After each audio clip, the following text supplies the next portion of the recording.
Yes, good evening. Hello, and thank you for joining us. My name is Carrie Taylor, and I am the director of Lippitt House Museum. Thank you so much for joining us this evening. This evening is our final of three discussions inspired by the 100th anniversary of the ratification of the 19th Amendment, which extended voting rights to women in 1920. Suffragists in the 19th and early 20th century advocated for change on issues beyond just voting rights for women. And one of the issues they rallied behind was equal pay for equal work. And that is the inspiration behind tonight's discussion. One bit of historical note is that I found researching this fight related to the suffrage anniversary was that right here in Rhode Island in the year 1907, the Rhode Island Women's Suffrage Association, who had headquarters right here on Westminster Street in Providence, received an endorsement from the United Textile Workers of America for their equal pay for equal work agenda. However, even with their endorsement, Rhode Island women wouldn't receive the vote for another 13 years. But this demonstrates the alignment of reform movements in Rhode Island in the early 20th century. It is through programs like this one tonight that the promotion of civic engagement is one of the major initiatives we promote at Lippitt House Museum. We are happy to partner with the Providence League of Women Voters on this series again for the 6th year. Most of you should have received via email attachment sent this afternoon bios of each of our panelists this evening. At any time during the program, I encourage you to use the Q&A option on the toolbar at the bottom of your screen to submit questions to the panelists. After opening remarks with our panelists, we'll have about 30 minutes for questions and discussion with the panelists. Now I'll turn over our program this evening to our moderator from the Providence League of Women Voters, Judy Dorian. Judy, you want to take things over? Good evening. I'm very happy to be here as well this evening. And as Carrie told you, this is the 6th year that the League has been partnering with Lippitt House for these discussions, which we hope you've all enjoyed. And just as a little introduction, I found an article recently on the subject that said women are going to have to wait a while for equal pay. There's a new report that says it's going to be until the year 2277. This is on a world level. The gender gap won't close for 257 years, and that's from the Economic Forum Global Gender Gap Report that was published June 9th of this year. With that, we've got two of our speakers that are here already, Rachel Flum and Marcela Betancur. We're having a little bit of technical difficulty with Mary Kay Harris, so let's start with the others if you come on now. And I think, Rachel, you're going to start first, and if Mary Kay comes in, we'll bring her in when she gets here. Great. So thank you, Judy and Carrie, for having me here today. Again, my name is Rachel Flum, and I'm the Executive Director at the Economic Progress Institute here in Rhode Island. And I think this is such an interesting topic, especially in the time that we are in. We were, I think, originally scheduled for March and got postponed because of COVID, and now here we are in the throes of a very exciting presidential election. So it's appropriate that we are talking about both voting and on making sure that we work on fair wages, especially for women. So I just wanted to talk a little bit about my organization to tell you sort of what we do and why we come at this issue, how we come at this issue. We were founded about 20 years ago, actually working on welfare policy. So after the Clinton welfare reform era, my colleague Linda Katz and a friend of hers, Nancy Gortz, created the Poverty Institute. It was then called the Poverty Institute, to create a organization that worked on policy and advocacy for low-wage women. Since then, we have expanded, so we still work on low-wage women's issues, but we've also broadened. So our mission is to improve economic security for all Rhode Islanders, and we also work on tax and budget issues, because the other side of making sure we have good social service programs is making sure that the state has adequate revenues to pay for those goods and services. So I thought it would, so the way that we do our work, which is relevant to this conversation, is that we do a number of different reports that look at disparities based on income.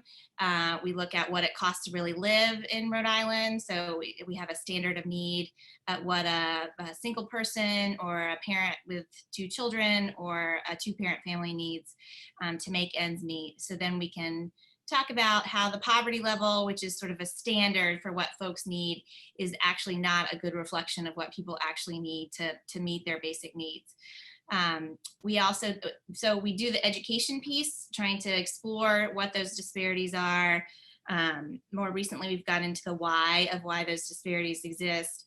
And now, and then we also have a policy agenda. So we have a proactive legislative agenda that we work on, which includes things like pay equity and minimum wage, fight for 15. So I thought I would start by talking a little bit about the problem that we've found in our reports, which is why we then work on addressing them in our legislative campaigns. So over time, we have seen that there's been persistent gender-based wage gaps in Rhode Island and across the nation, of course, but we're a Rhode Island-based organization, so we drill down on Rhode Island. So if you look at even like the last 20 years, the gap between men and women's wages has been very consistent. When the gap has narrowed, it's actually been because men have seen their wages decrease.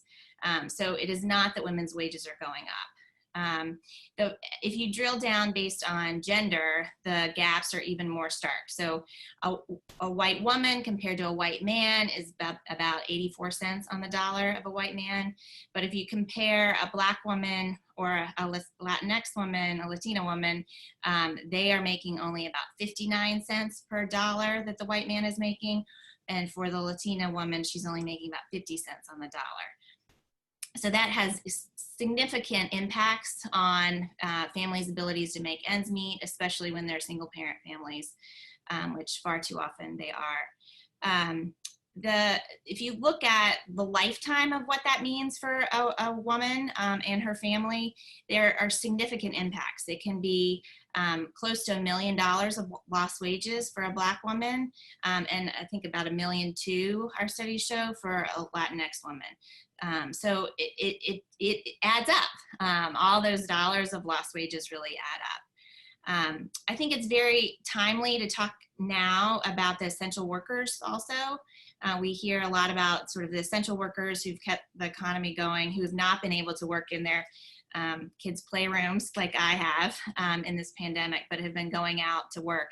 And we've certainly heard about the doctors and the nurses who've done that, but if you drill down, we found that 1 in 5 of those essential workers is earning less than $20 an hour.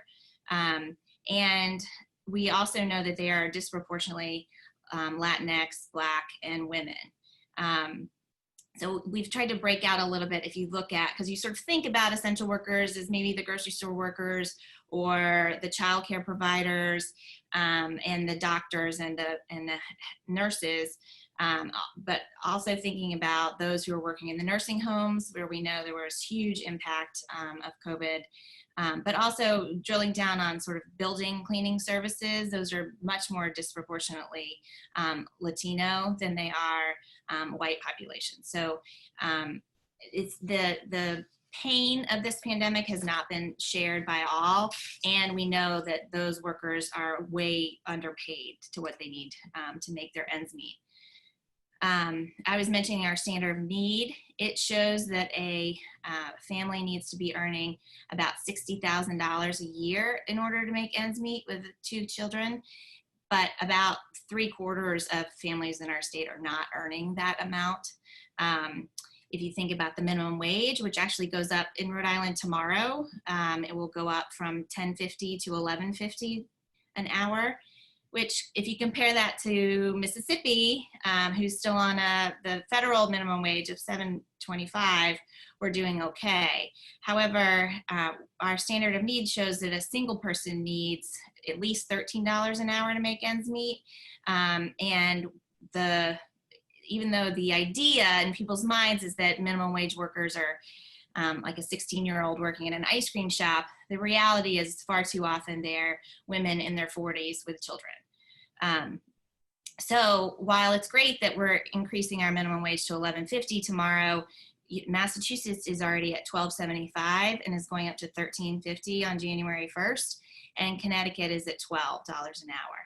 And so what that means, especially for some of the industries where you really can't automate and you need people to be working directly with people, which are caregiving sectors, which are largely women employees and largely women of color, those jobs are right around the $12 to $13 an hour range.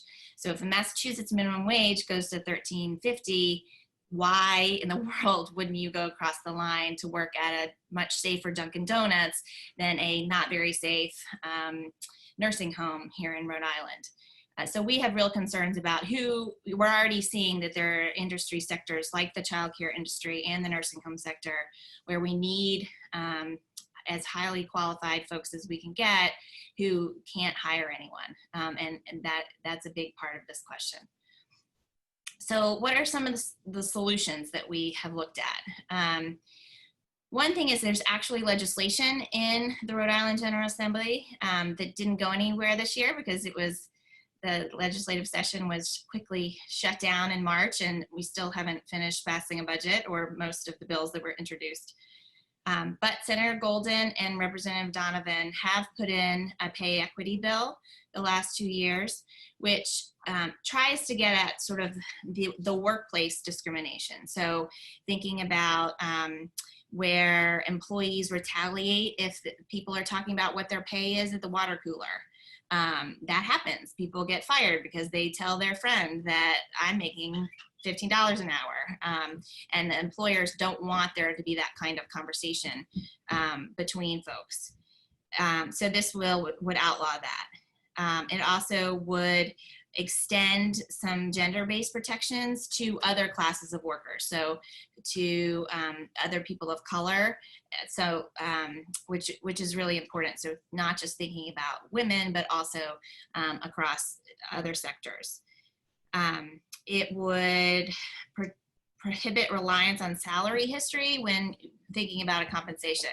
So if we're thinking about hiring someone, often women will lowball themselves in a negotiation. And if the employer hasn't said up front how much they are expecting to pay that person, then they can get the woman much cheaper than the man many times. And I can say as someone who's hired people, it is amazing how those gender roles really play out in real life. I have seen many a young man sell himself at a much higher rate, and the women say, whatever you want to pay me is great. And so it's really important that employers list that salary. Some other things that we have more recently sort of become aware of is thinking about the structural racism that really is a large reason for a lot of these disparities by race.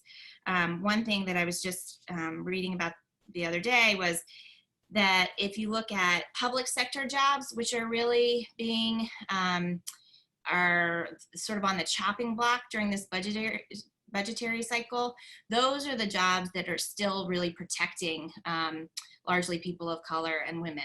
Those are jobs where you don't have to have a labor union necessarily, but they still are paying good wages and paying good benefits. So, we've been talking a lot about how in thinking about how to close this budget hole, the right way is not to cut public sector jobs. We've mostly been talking about it in terms of many states who do cut public sector jobs have a harder time coming out of the recession, but I think also thinking about what kinds of jobs and who's impacted is important. The other thing is labor unions. Rhode Island has a very strong labor union history and sector, and that has really bolstered a lot of lower income wage jobs. I know we have seen that in the childcare sector, the family childcare providers unionized, and have been able to push up the rates paid by the state for all providers because they have that negotiating relationship with the state that other childcare providers don't. So that's an important thing to remember and keep in mind. And then the other thing is, I mentioned trying to come out of the recession quicker. You know, Rhode Island in the last recession was one of the first states in and one of the last states out. And that really serves to keep wages low because people don't have any negotiating power. You know, if there aren't enough jobs, if the state hasn't recovered, it's harder to say to your employer, well, I need a higher wage. And so it really, thinking about those kind of ramifications are really important. I know I've gone on a little long, but I think we're okay. Just one other thing I would want to say is that, and we can talk more about this if there are questions, but thinking about prioritizing women's work. So I've talked a little bit about childcare and the caregiving economy. We have done a report that focused on how the state has invested in programs that support women. And the stark examples are those childcare and caregiving jobs. When the state is reimbursing, they're reimbursing at very low rates. And often those women are taking care of some of our most vulnerable children in the state, but they're unable to meet the needs of their own families. And so trying to be intentional about supporting the state systems that support the caregiving industry is really a women's issue, and really, I argue, is important to keeping the economy strong for the long term. And so I think I'll stop there and turn it over to Marcela, and then happy to talk more in questions.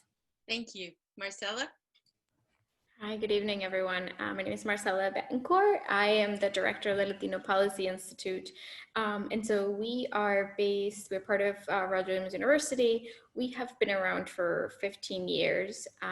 Our work is focuses around the Latino community, how our name says it. However, what we have tried to do is to educate and communicate the different experiences, as well as the different challenges that the Latino community has in our state. And so we do that through research, similar as the EPI. We do it with community engagement and education as well. So I've been here as part of this organization since 2019, and I've had the pleasure of being able to work with Rachel even before this. And so, and personally, this is an issue that's really close to my heart. Last November in 2019, we actually had a salon, or tertulia, how it's in Spanish, about the pay gap that exists among Latinas. And it was a very small discussion. Rachel was there, and she brought her awesome daughter with her. And it was a really wonderful discussion that brought about a lot of intersectionality of what it means, the wage gap means for Latinas and women of color in general. And so, Rachel kind of highlighted and elevated a lot of the issues that exist in legislation around this. And I just wanted to add a little bit more to it. So, and I'll just speak from my experience in the community I connect with, and those are Latinos in this whole thing. So Latinas make our head of households for about 3 million households in our country. And as Rachel mentioned, the average Latina is making 54 cents or so to a man's $1. And so nationally, we're making less than $30,000 a year, which for heads of household, as was mentioned earlier, it's not sustainable. However, one of the intersectional things that we need to think about when we think about the wage gap is that, at least for the Latino community and several other immigrant communities, this may apply also for individuals in the Asian community and the Black community. When it comes to immigration status, or individuals who are first or second generation native born individuals, there's actually a lot of complexity when it comes to wages in there. So in fact, when it comes to wage retainment for individuals who or participate or labor force participation rates, for a while there were actually some lagging between Latina women compared to those of other ethnicities or races. And right now, actually, the U.S. Bureau of Labor Statistics is saying that in the next 10 years, so that's 2030, we will be, Latina women for the first time will actually have a higher participation rate in the labor force than other non-white women within the next 10 years. And so, but the place where that becomes complex is, like I said, at least in our community, becomes when, you know, the difference between the status. So because, you know, individuals who may be undocumented may have to segment to specific roles. Individuals that are first generation immigrants or second generation immigrants have also have to deal with experiences of probably poor education outcomes, or, you know, education equity issues. And that's also that's a result of what happens later on when it comes to wages. Latinos today, I think in our state and nationally, we still rank really low when it comes to actually graduating high school and entering college. And right away that's become, that adds to what will happen when it comes to the wage gap, especially among women. And one of the, I think, as Rachel was kind of mentioning, and I took a note of it when you mentioned just putting down a salary. That's also a big part that sometimes we don't think about as individuals who, maybe some like myself, who are first generation. We don't have individuals in our families or as mentors that may have taught us, this is what you ask for a salary, this is what a salary for your position looks like, even as a college graduate. And that in itself has an impact on what you will ask for. So the young women, or maybe, other generation women will just be thankful for what you're providing. And that, and that in itself can really cause a long-term effect in how we do things. Another big part of what causes or has been focused as wage discrimination among Latinas and other women of color is there's a lot of structural issues and discrimination when it comes to specifically the work that our community does, as Rachel mentioned. So there's, in our states, we've passed some legislation in some cities around it, but pregnancy discrimination, caregiver discrimination, harassment, abusive scheduling practices, and something that EPI works with other people on and has been a great champion on is paid family leave. Sometimes when it comes to our communities, these are structural practices that really create big barriers when it comes to low wage workers, and especially women of color. So I think it's a really interesting part when we talk, and it's interesting, and it's also really important that when we talk about wage disparities and wage discrimination, we have to look back at the different intersections that happens, especially among communities of color, and having in mind what some of the privileges exist regarding citizenship, regarding ability, and language. So yes. Okay. Carrie, do you know, have we been able to connect Mary Kay Harris? Yes, she is here, and she's going to join us in. There she is. There she is. Welcome. I think you're muted. Thank you so much. I finally got on. Computer problems. We're very happy to hear you. Would you like to go ahead and say a few words on the subject? Oh, absolutely. Thank you very much. I'm sorry I'm just not joining, but I know you have some tremendous women. I can see from the names and some beautiful speeches probably already been said. Now, we're talking about the gender wage gap, and that's something that that has affected me personally for a significant part of my career. In the state of Rhode Island, the fact is that women make less than men men are on average. This is especially true for women of color. Black women take 59 cents to a man's dollar. Hispanic and Latin women make just 50 cents to a man's dollar.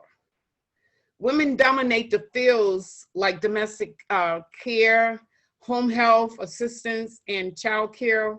All are lower paying in comparison to male-dominated fields like construction, law, and career in STEM. Yet, even when women break into these male-run career, they still face many social and economic barriers that keep them from keeping up with their male coworkers. I know you heard that already through the speeches already. I know this firsthand from the years I spent as a welder. After getting myself an education at CCRI so that I could support my 4 children as a single mother, I made my way in welding surrounded almost entirely by men. Knowing that I have to work twice as hard to compare many of my coworkers, male coworkers. It was painful to know that I would have to work even harder to climb the ladder. Like so many women every day, I faced the struggle caring for my family and being taken seriously at work. I had bills to pay, a home to run, and a job to do.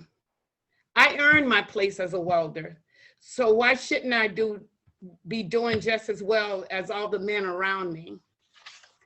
Through my work as a community organizer with DEAR, many of you know me from there, I have had the opportunity of meeting women from all walks of life, from the high power women who have worked hard to become leaders, business, and government, to the women who were doing what they had to do, working hard to get by and support themselves and their families.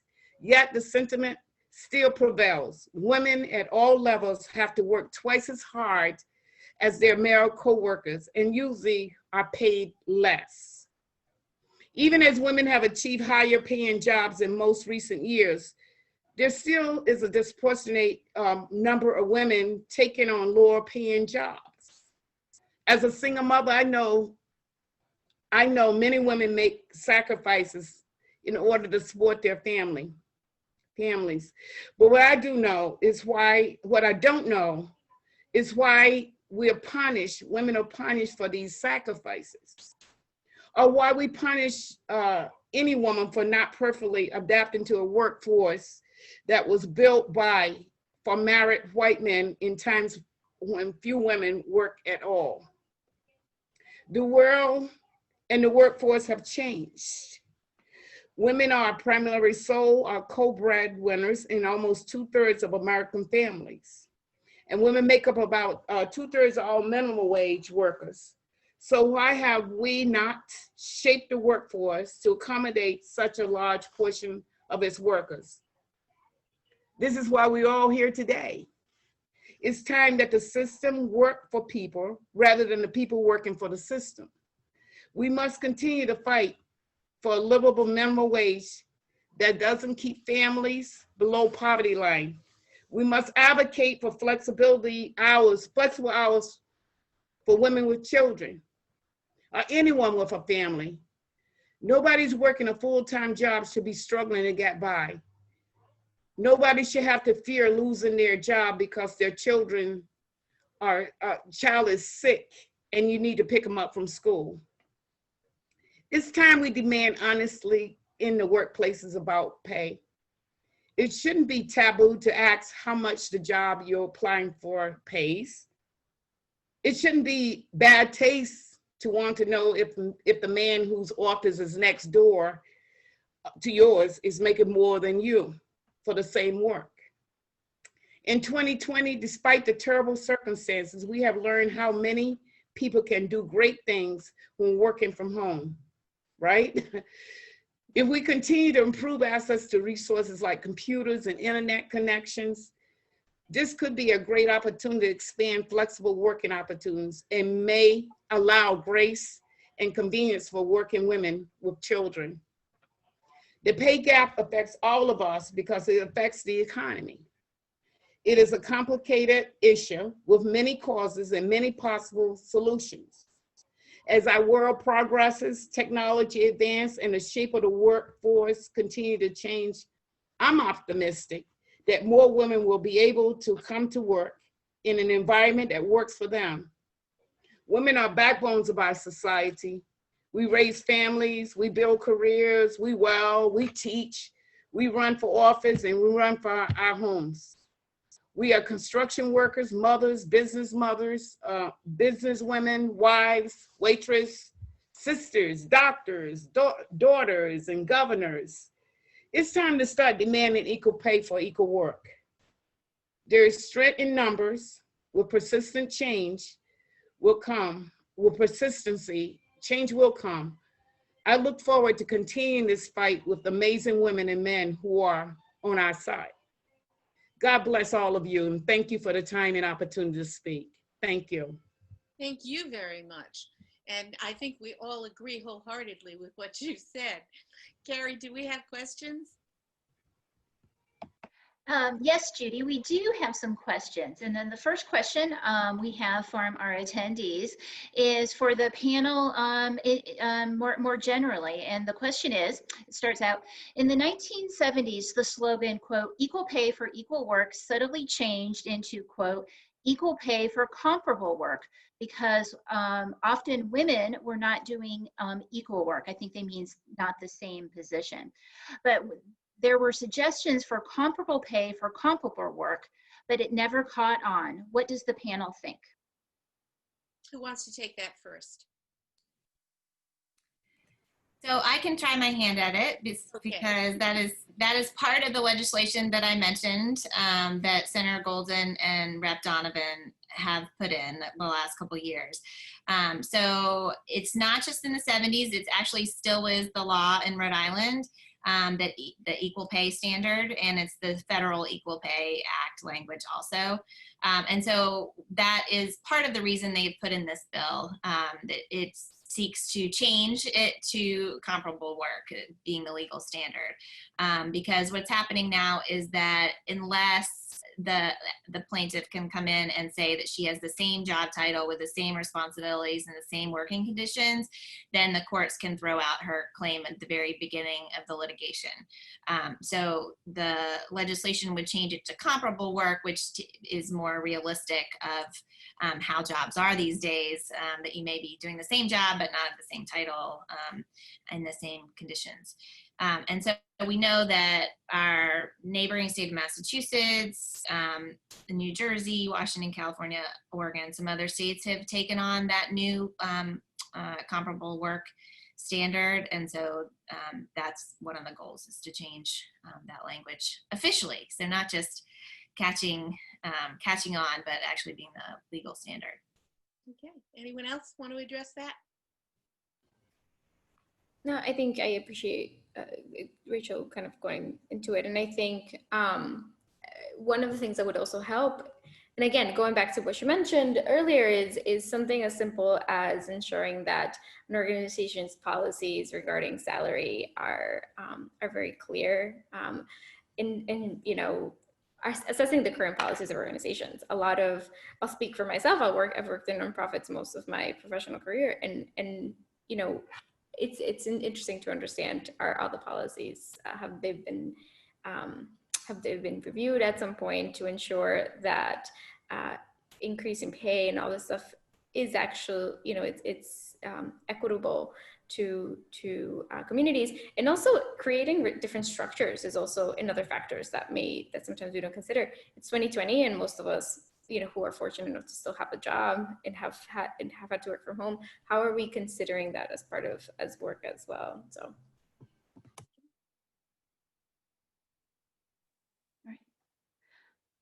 Okay. Right. Do you have another question? Yes, here's a question that kind of goes on to some of the points that Councilwoman Harris mentioned in her remarks. To the issue of more openness about salary levels, this attendee says, I know of efforts within many women's professional organizations especially in New York City, where salaries are very openly shared in order for women to bargain with more information to negotiate for salary increases and or equalization. Do any of the speakers know about such efforts within Rhode Island or in the Rhode Island workforce?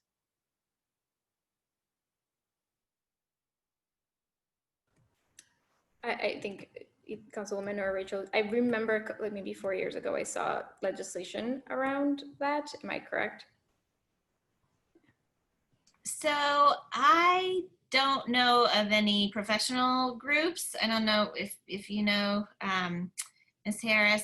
What I do know is that in Massachusetts, there has been a project by some of the big banks to create a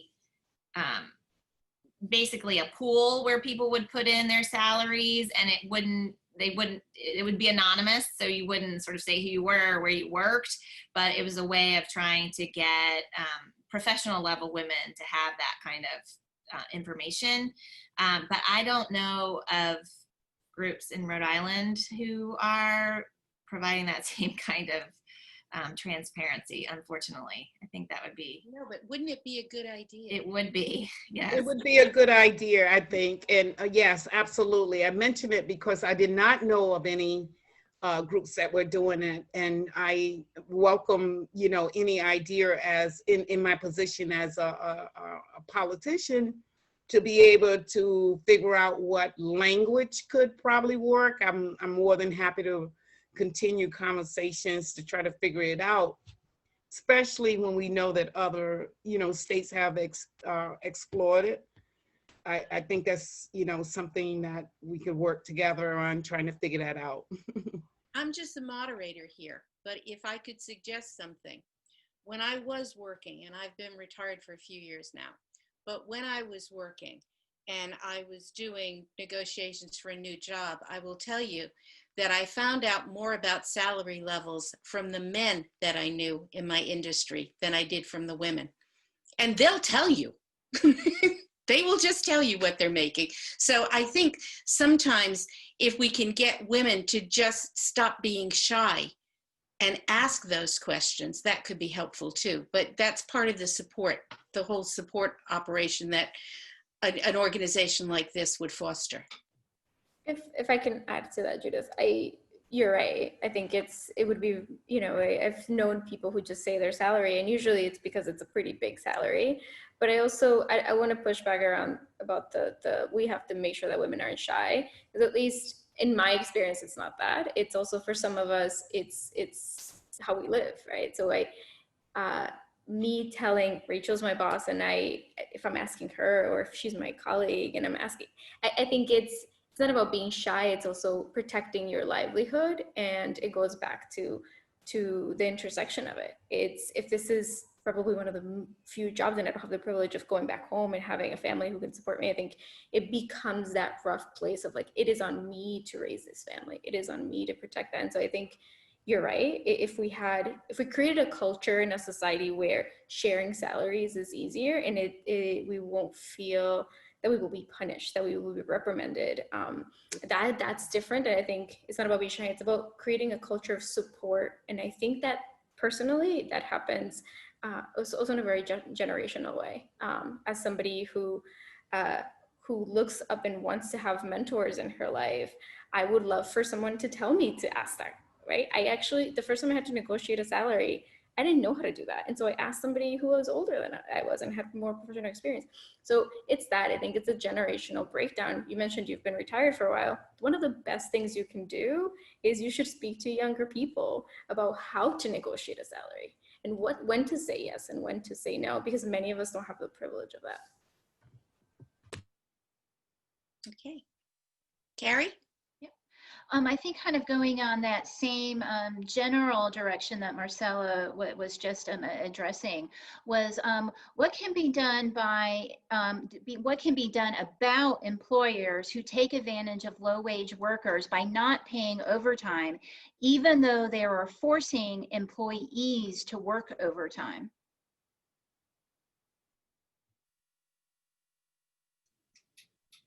That's not legal. So they shouldn't be doing that. um, I, yeah, go ahead. Yes. yeah, I like to put on my organizing hat at this point and say that we have to definitely push, and especially with today's time in 2020, you know, we've passed a lot of things, and we are accustomed to a lot of things. And I think when it comes to people not really being fairly paid, I think there should be an organization that is putting those things in check, especially with the fact that we are paying higher, our cost of living is even higher. The premium of housing, never mind buying a house, just to rent homes sometime in houses in certain neighborhoods, more than enough for especially women who are a single parent. And so I think there has to be an opportunity where we have to demand, you know, that people are paid fairly and their fair share, equal wage. I think that we have to go back to that demand around living wage and demand that people be paid fairly. That's my organizing hat. So I don't think I have a good answer. I mean, I do think there are organizations like the Center for Justice who works with clients where they know that there are, this is my 7-year-old saying hi, where that you can go to and they can help represent you in a case where you're not getting your overtime. Legal services is someone, I think it's worth sharing your story with folks, even if you don't want to pursue a legal action, because from an advocacy perspective, it's really helpful to have those stories, and being us able to collect them and tell the stories from people where they are being impacted that way. I will say there was legislation that has been introduced around requiring some localities to report their salaries. So in Providence, I think there was a movement around reporting all salaries and at different businesses of certain sizes. So that's another way of getting at this question of transparency around salaries, is you can ask localities or state agencies or cities and towns to report their salaries. So that's sort of local action that can happen. So yes, I encourage people to share those stories, even if they don't want to pursue legal action, because it's helpful. Because people are too quiet about it, right? They don't talk about it. They know it's happening to them. And to Ms. Harris's point, I mean, the way you build a movement is when you start talking to each other and you realize it's happening to a lot of you, and then you can go do something about it. Okay. Carrie, more questions? Yes, I'll leave it to Judy to direct, but here's another question. Can you talk about the impact of lower wages on women's retirement and eventual Social Security benefits? Wow. Which of you? So certainly, we have done some work with the Women's Fund around trying to look at the impact of that. So, I think all of us have sort of mentioned that the impact of women earning less over a lifetime can mean over $1 million for a woman. And so certainly, if you are earning that much less, you're putting much less into your retirement. And so the research shows that, I'm trying to pull it up in my head, but we had a study about looking at poverty levels for white women in Rhode Island, Latino women, and Black women. And the numbers were shocking for Latinas over age 65. Their poverty levels, I think it was like 40% of Latinos over 65 live in poverty. And, those women are continuing to work. They're not retiring. They're trying to provide for their families. And so it clearly has impacts for generations and on their own health and ability to be healthy in their older age. So I don't have good numbers on that, but the impacts are real. Councilwoman Harris, I'm curious, when you were a welder, were you being paid the same wage as the other welders? Absolutely not, Judy. In fact, I love the work, by the way. I really didn't understand that I had the skills to weld. I really love the work. I worked really hard. I really did. I worked really hard to prove myself, first of all, being in the culture of all the men. I wanted to work double hard, you know what I mean? So I could prove that I am a good welder. And I learned a lot from the men. However, when it came down to pay wage, I always had to try to figure out, why am I a score shorter? You know, it was always some excuse, you know, why I was not able to be compensated. Although I did a lot of extra work that men could not do. I had to go in different spaces that men could not even bend to get into. And so, you know, I really, really tried to prove that women can do this work, and we work really hard and we put a lot into it. And I definitely advocated for a pay, you know, and equal pay. You know, I knew that the men around me were making more than I was. So I constantly was in the supervisor's office trying to figure out exactly what could I even do better. You know, I'm trying to say, I even asked questions like that to try to make sure I earned what was rightfully mine. But I wasn't able to get there, you know, and even today I think about it, you know, great work, but not equal pay. It's so unfortunate. I also want to go back to something Rachel said, which makes a lot of sense in today's time about, I know that there was a group, Sister Fire is the name of the group, who's working with women of all culture, indigenous women of all, but especially women of color. And one of the things that they did was did a survey of women, like Rachel said, usually 65 and older, were the growing level of poverty. We're growing into poverty at a rapid rate because of the fact of not being able to make that proper wage, and you know what I mean, and be able to compensate and be able to, you know, put your pension away and have what's rightfully yours. So I want to appreciate that, because that is factual, that, you know, especially in 2020 and looking at that time, that women at the age of 65 are just definitely in poverty more so than the male counterpart. Okay.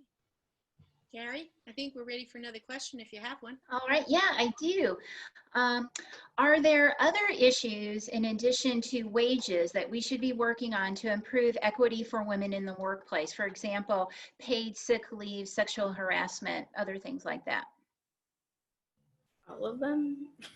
All of and I'll let Rachel speak about it, but I think those are, like I was trying to mention when I first spoke, is that when we acknowledge the intersection of some of these issues, I think any discrimination that we have around harassment, around language abilities, around age, right? I think it connects with the last question.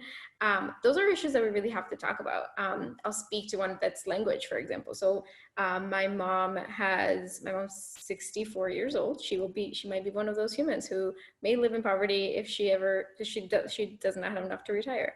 And that breaks my heart every time. But my mom's been working in this country since 2000, and for most of that, for a few years, that she was undocumented. But even when she became a legal resident, she worked in a very similar job, and she works at a factory, packaging jewelry, and she has had to train 3 of her supervisors on how to do their job, and she has never received a promotion. Simply because she does not speak English. Yet she has trained all of her supervisors who only speak English. So that's, again, so this is discrimination based on so many things, right? Based on a lack of knowledge, based on a lack of language ability, which happens all the time, and some of us never realize it because we have the privilege of knowing of speaking English, and that's heartbreaking. My mom today earns $14 an hour, and it's the most she's ever earned, and it's probably the most she will ever earn. And that's heartbreaking. I think that's something that we have to really really identify. And while that's a really hard type of discrimination to look at, it's something that affects, I'm sure, millions of people across the country.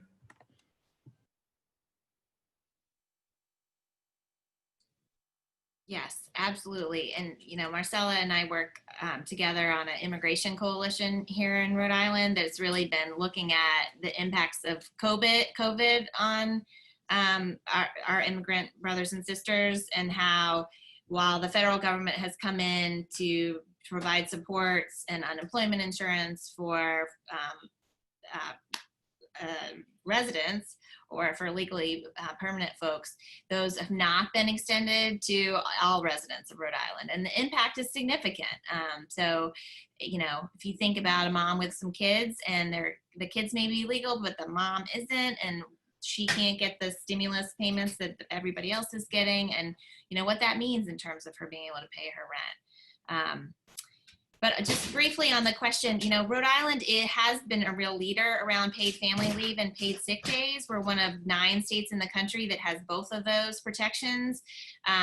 We were really thrilled when we passed paid sick days, as Councilwoman was saying, because beforehand, far too many people could lose their job for taking their kid to the doctor. And it could be that petty that and you can't control your kids, right? Mine just walked onto the screen. And they get sick. That's what they do. And especially when they're in school. And so now there is a law in Rhode Island that for employers with over 14 folks, you have to provide up to 5 days of paid sick leave. And for smaller employees, they can't fire someone for taking sick leave. So it may not be paid, but it is job protected. We're not sure everybody knows about that, so please help spread the word that that is the state law. And then for longer term illnesses, we also have one of the only paid leave programs. So if you need time to care for a new infant or for a seriously ill family member, you can have up to 4 weeks. Which we know is not enough. I think COVID has shown us the caregiving responsibilities that people are juggling with. And I think a really interesting question is how we think about caregiving going forward. If you've got kids who are home doing virtual learning, or you've got seriously ill family members that you can't send out into the world because of COVID, like how do we think about reframing those systems? Because the truth is, especially women, but all workers need to be able to balance their family obligations in order to be good, productive workers. Thank you. Okay, Carrie, do we have time for one more, or are we? Yeah, I think we're going to end it right there. There were a lot of other questions that were kind of people wanting to know how they can get more, how they can actually take action. So I think I'd like to ask all the speakers that I think we're going to ask them for some resources, and then we'll share those with the attendees in a follow-up email. What we're going to do is we'll make this session available. We're recording the session, and we'll send a follow-up email with the link. All 3 of our community discussions that we've put together with the Providence League of Women Voters and Lippitt House Museum will be available on our YouTube channel. And so we'll follow up next week with a link to further resources for people that want to learn more, and then also with organizations, both with the people, with the organizations that our speakers are affiliated with, and then also other organizations in our area that people who might want to volunteer or learn more. We're always happy when people are excited by our discussions and would actually like to take action. So on behalf of Lippitt House Museum, I want to thank our speakers for their willingness to share their great experiences and insight into this very interesting topic, and for working with the Providence League of Women Voters to put this session together. I'll say goodbye, and I just want to ask, just a little bit of housekeeping. If our speakers speakers could get on, just stay on for a moment when we say goodbye. We'd like to take a picture of everyone. So I'll just say goodbye and turn it over for a little bit of farewell from Judy here. Okay, I want to thank all of the speakers for being with us and for your great input tonight. And thanks to everyone who's been with us for tonight's discussion and for the other discussions as well. Thank you and good night.